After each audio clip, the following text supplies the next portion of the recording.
May I coming sir? आइए। नमस्ते sir. नमस्ते सर। नमस्ते सर। बैठिए Piyush. Thank you sir. Comfortable? जी सर। ठीक है पीयूष, अपने बारे में बताइए कुछ। जी सर, मेरा नाम पीयूष जैन है। मैं अलवर ज़िले के गोविंदगढ़ कस्बे का निवासी हूँ। मैंने अपनी विद्यालय शिक्षा गोविंदगढ़ से ही की है। उसके पश्चात मैंने महाराजा कॉलेज जयपुर से अपनी बीएससी किया है और भौतिक विभाग राजस्थान विश्वविद्यालय से अपना एमएससी किया है।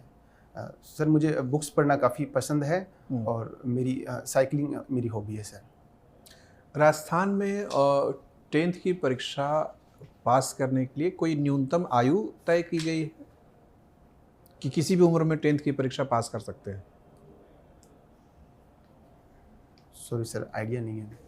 क्या 10 साल का बच्चा भी 10th की परीक्षा पास कर सकता है?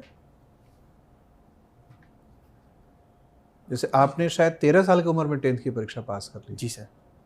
इतनी कम उम्र में सीबीएसई में तो परमिशन होता नहीं है, तो क्या राजस्थान में परमिशन होता है? जी सर, मुझे कोई समस्या नहीं आई पास करने में। किसी ने रोका नहीं? किसी ने आपको रोका नहीं। ठीक है।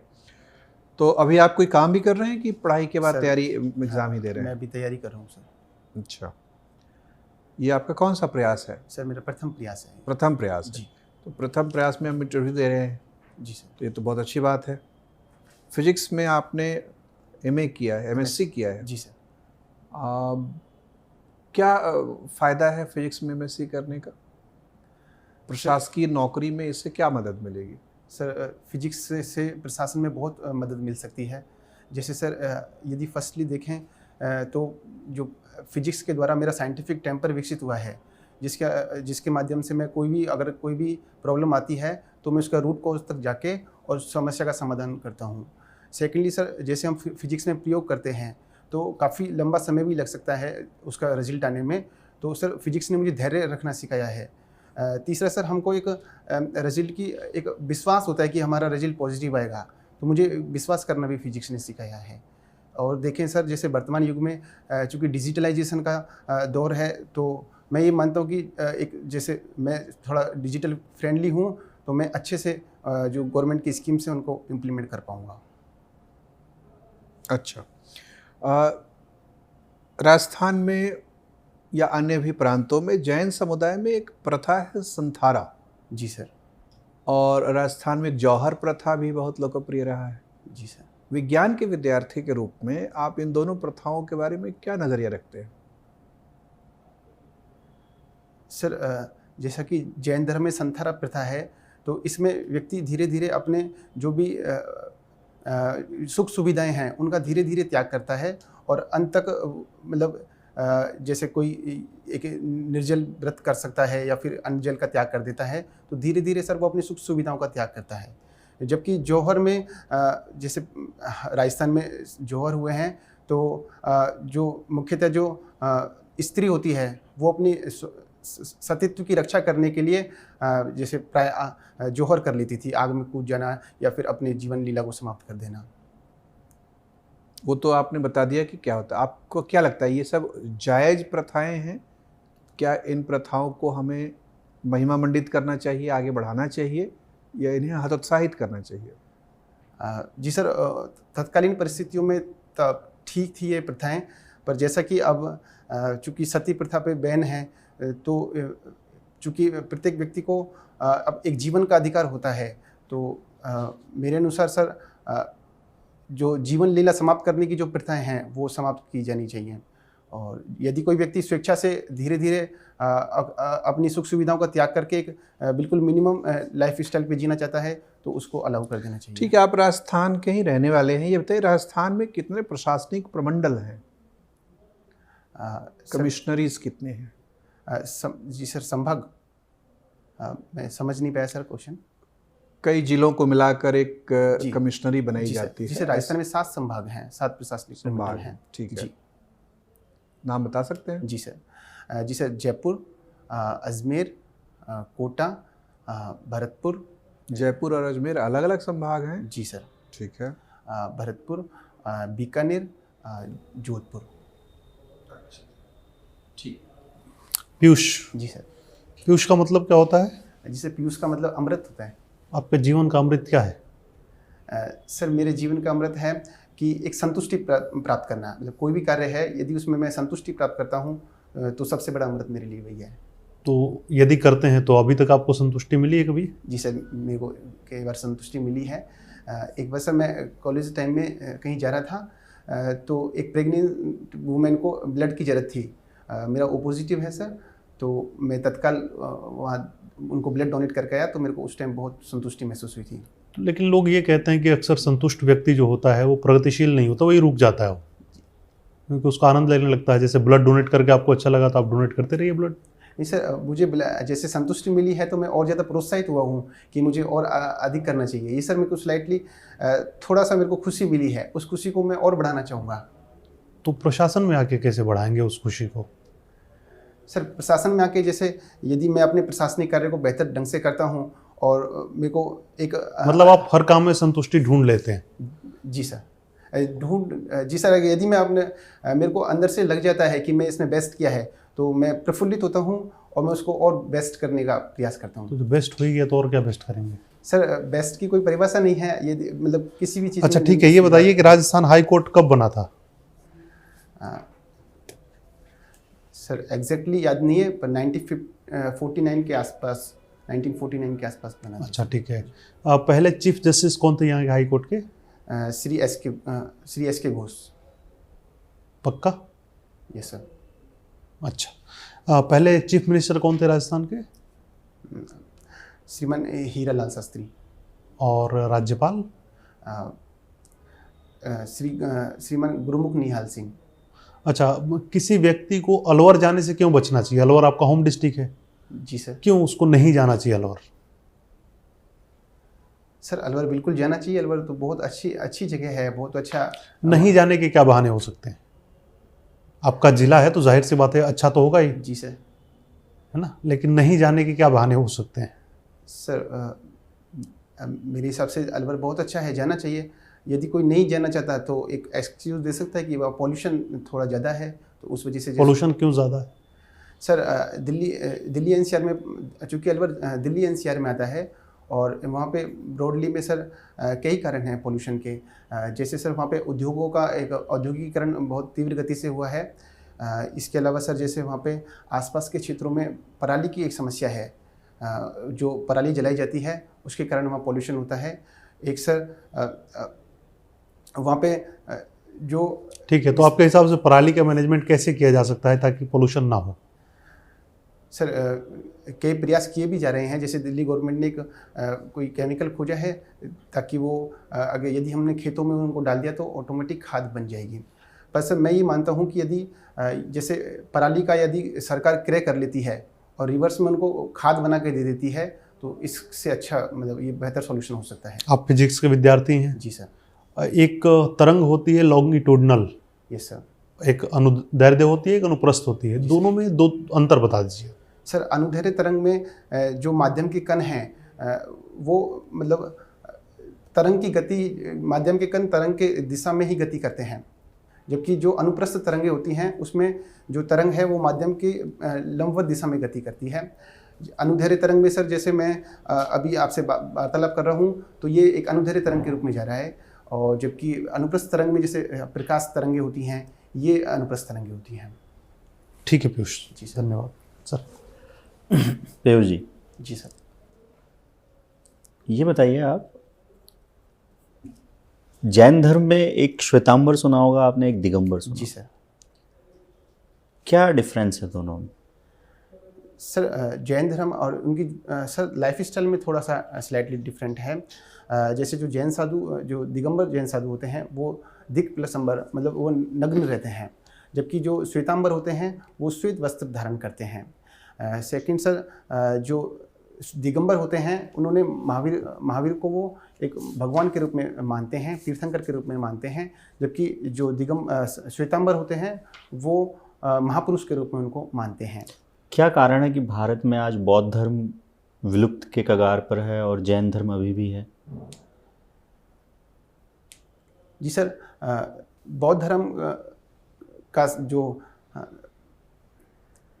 सर जो बौद्ध धर्म है उनको स्टार्टिंग में राजाओं का काफ़ी संरक्षण प्राप्त था, परंतु जैसा कि देखा गया कि बाद में बौद्ध धर्म में भी राजाओं का संरक्षण प्राप्त था। महात्मा बुद्ध को अगर देखें तो जहाँ जहाँ वो जाते हैं वहाँ लगभग वो राजा उनके शिष्य ही बन जाते हैं, यहाँ तक कि उनकी मौसी जो हैं वो भी बौद्ध धर्म को स्वीकार कर लेती। सॉरी सर, चलिए को SMS हॉस्पिटल गए हैं कभी? Yes sir. मेन गेट पे एक स्टैचू लगा हुआ है। Yes sir. वो स्टैचू क्या है? सॉरी सर, कभी मैंने इस और ध्यान नहीं दिया। SMS तो गए हैं ना, एक तरफ तो इमरजेंसी है, एक तरफ एक स्टैचू लगा है जिसपे एक डॉक्टर है। नहीं देखा? चलिए देखा है पर मैंने अभी याद नहीं कर पा रहा हूँ स्टैचू। चलिए ठीक है। सती प्रथा के बारे में अभी जैसा बताया, जी सर, तो सती प्रथा के पहले साक्ष्य कहाँ से प्राप्त हुए? सॉरी सर, रिकॉल नहीं कर पा रहा। चलिए कोई बात नहीं। राजस्थान के कितने ऐसे दुर्ग हैं जिसे विश्व धरोहर सूची में शामिल किया गया? राजस्थान के सर 6 दुर्ग ऐसे हैं जिनको यूनेस्को की विश्व धरोहर सूची में शामिल किया गया है। चलिए ठीक है। दुर्ग और गढ़ में क्या फ़र्क होता है? सॉरी सर, नहीं पता। चलिए, प्रजामंडल जो आंदोलन हुआ हमारे यहाँ, उसके कारण क्या थे और उसके परिणाम क्या हुए?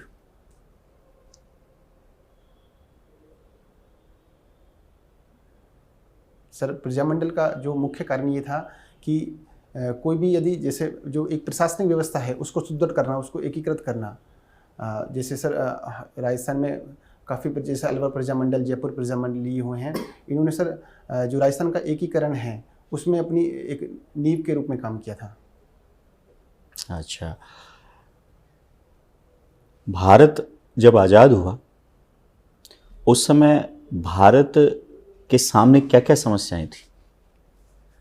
सर, जब भारत आज़ाद हुआ तो सबसे बड़ी समस्या सर जैसे भारत और पाकिस्तान का विभाजन हुआ था तो सांप्रदायिक दंगे उस टाइम पे बहुत अधिक थे, तो उनको कैसे कंट्रोल किया जाए, सबसे बड़ी समस्या वो थी। फिर सर जैसे आर्थिक रूप से हम इतने सांप्रदायिकता के लिए तो एक योजना आई भी थी, डिक्की बड़ी योजना। जी सर, आई थी, परंतु जैसे कि हिंदू और मुस्लिम का यहाँ से इंडिया से और पाकिस्तान से आपस में पलायन हो रहा था, तो जो जनता है उसको समझ पाना उस टाइम पे मुश्किल दौर था, इसी वजह से। चलिए पीयूष जी, कोई बात नहीं। लास्ट सवाल मैं पूछूंगा कि जैन साहित्य को क्या कहते हैं? सर, जैन साहित्य को आगम बोलते हैं। अच्छा, नंबर ऑफ आगम बता दें। Sorry sir. चलिए कोई बात नहीं सर। पीयूष, अभी RBI ने अपनी एक रिपोर्ट प्रकाशित की, उसमें ये कहा है कि भारत पहली दफ़ा आज़ादी के बाद रिसेशन का अनुभव करने वाला है। जी सर। क्या होता है रिसेशन? रिसेशन से तात्पर्य है कि सर जब एक अर्थव्यवस्था में जो मंदी है वो लगातार बनी रहे तो उस लॉन्ग टर्म के पीरियड को रिसेशन बोलते हैं। मंदी क्या होती है? मंदी होती है सर जब जैसे भी कोई भी इकोनॉमी है उसमें जो ग्रोथ रेट है उसकी वो लगातार हार्स पे जाती रहे, जैसे कि सर कोई भी वहाँ पे मतलब मैन्युफैक्चरिंग नहीं हो, या पे वहाँ पे उसके जो इकोनॉमिक जो भी है वो स्लो डाउन मतलब स्लो में चली जाए। अच्छा, एक मुहावरा है, कॉन्सेप्ट है, ऑक्यूपेशनल स्ट्रक्चर या पेशागत संरचना। क्या समझते हैं पेशागत संरचना से, और राजस्थान के बारे में तथ्य क्या है? सॉरी सर, मेरे को आइडिया नहीं है। अच्छा, एक और बात होती है उत्पादन संरचना, कितना % उत्पादन खेती में हो रहा है, कितना % उद्योग में हो रहा है, कितना % सेवा क्षेत्र में हो रहा है। जी सर। राजस्थान का उत्पादन संरचना क्या है? सर, राजस्थान में जो सेवा है 45% के GDP का 45% के करीब सेवा स्तर है, जबकि जो मैन्युफैक्चरिंग है वो 27% के आसपास है, और जो सर कृषि में जो योगदान है वो 25% के आसपास है। और कितने लोग लगे हुए हैं खेती काम में? जी सर, खेती में सर लगभग 55% जो लोग हैं वो खेती में लगे हुए हैं। अच्छा, और इंडस्ट्री में कितने लगे हुए हैं? इंडस्ट्री में सर लगभग 20% के एग्जैक्टली याद नहीं है, पर 20% के आसपास है सर। अच्छा, क्या लगता है कि ये संतोषजनक है? नहीं सर, ये संतोषजनक नहीं है। क्या होना चाहिए? सर, एग्रीकल्चर के जो लोग लगे हुए हैं उनकी उतनी प्रोडक्टिविटी नहीं आ पा रही है, तो हम ये कर सकते हैं कि एग्रीकल्चर में जो भी संख्या है लोगों की, उनको मैन्युफैक्चरिंग प्रोडक्टिविटी क्या होती है? प्रोडक्टिविटी से आशय है सर, जैसे एक व्यक्ति है वो अपने हिसाब से अधिक उत्पादन कर सके। जैसा कि सर हम देख रहे हैं कि जहाँ 55% जो लोग हैं वो एग्रीकल्चर में लगे हुए हैं, जबकि उनकी जो जीडीपी में योगदान है वो 25% के आसपास है। लेकिन एक दिक्कत है कि जीडीपी तो हम रुपए में आंकते हैं, और अगर आप किसानों की फसलों के दाम कम कर देंगे, मान लीजिए आप कह देते हैं कि ठीक है आप किसान हैं, अनाज पैदा करिए, तिलहन पैदा करिए, लेकिन समाज की भलाई के लिए मुफ्त में दीजिए, तो जब उसकी कीमत ही नहीं रहेगी तो उसका मौद्रिक मूल्य तो शून्य हो जाएगा, और फिर जीडीपी में हिस्सा देखेंगे तो वो आएगा 0%। तो उसका शेयर बढ़ाने का एक तरीका तो यह है कि उनकी फसलों की कीमत बढ़ाइए, महंगी बिकेंगी तो उन्हें रुपए ज़्यादा मिलेंगे, तो जीडीपी में शेयर भी ज़्यादा नज़र आएगा। लेकिन सर बैलेंस रखना आवश्यक है, क्योंकि एक निश्चित सीमा से आगे भी हम कीमत नहीं बढ़ा सकते हैं, क्योंकि उससे उपभोक्ता है वो खरीद नहीं पाएगा, तो हमारे यहाँ पे गरीबी और भुखमरी की समस्या पैदा हो जाएगी। हम किसानों की वस्तुओं की कीमत तो चाहते हैं कि कम रखी जाए ताकि गरीबों को मिले, लेकिन हम उद्योगपतियों द्वारा बनाई गई चीज़ों की कीमत पर नियंत्रण नहीं रखते। क्या आपको लगता है कि ये संविधान के सिद्धांत का उल्लंघन है? दवाएं भले ही उसकी लागत 2 रुपये हो, 100 रुपये में दवा बिकती है, वहाँ हम लागत आधारित कीमत के सिद्धांत को नहीं मानते। सर कई दवाएं हैं वो उनको प्राइस कंट्रोल अथॉरिटी होती है ड्रग्स कंट्रोल में, तो वो सर उनकी जो दवाएं हैं उनकी कीमतों को तय करती है। परंतु सर जैसे एग्रीकल्चर के जो कुछ फसलें हैं वो प्रत्येक व्यक्ति के एक मूलभूत जीवन की आवश्यकता है, तो सर उनको एक मिनिमम रखना भी गवर्नमेंट के लिए बाध्यकारी सा हो जाता है सर। ठीक है पीयूष, आपसे बात करके अच्छा लगा। आप जा सकते हैं। Okay sir, thank you sir.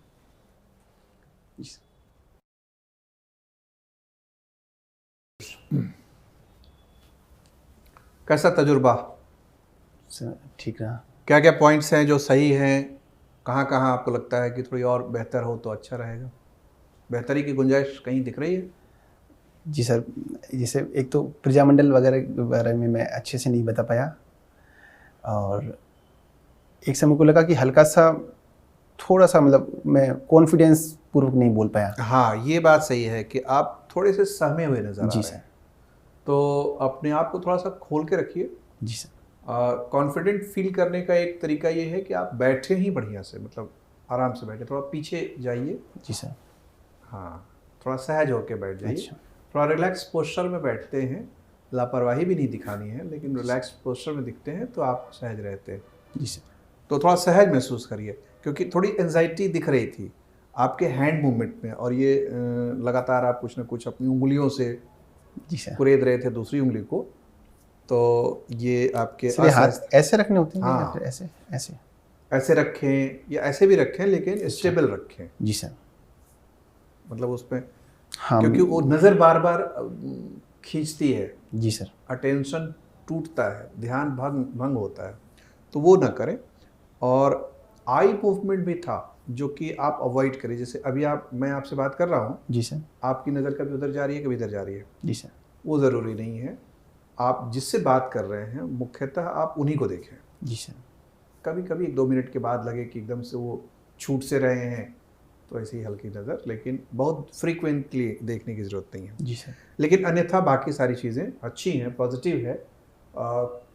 बाकी जो एक होता है प्रेजेंस ऑफ माइंड के, जैसे हॉस्पिटल में आपको याद नहीं आ रहा है कि क्या मूर्ति है, तो बोल दीजिए कि ठीक है मैंने ध्यान नहीं दिया। हालांकि अगर आप ध्यान देते हैं तो ज़्यादा अच्छा है, जी सर। क्योंकि वो आपके प्रेजेंस ऑफ माइंड का माप करता है।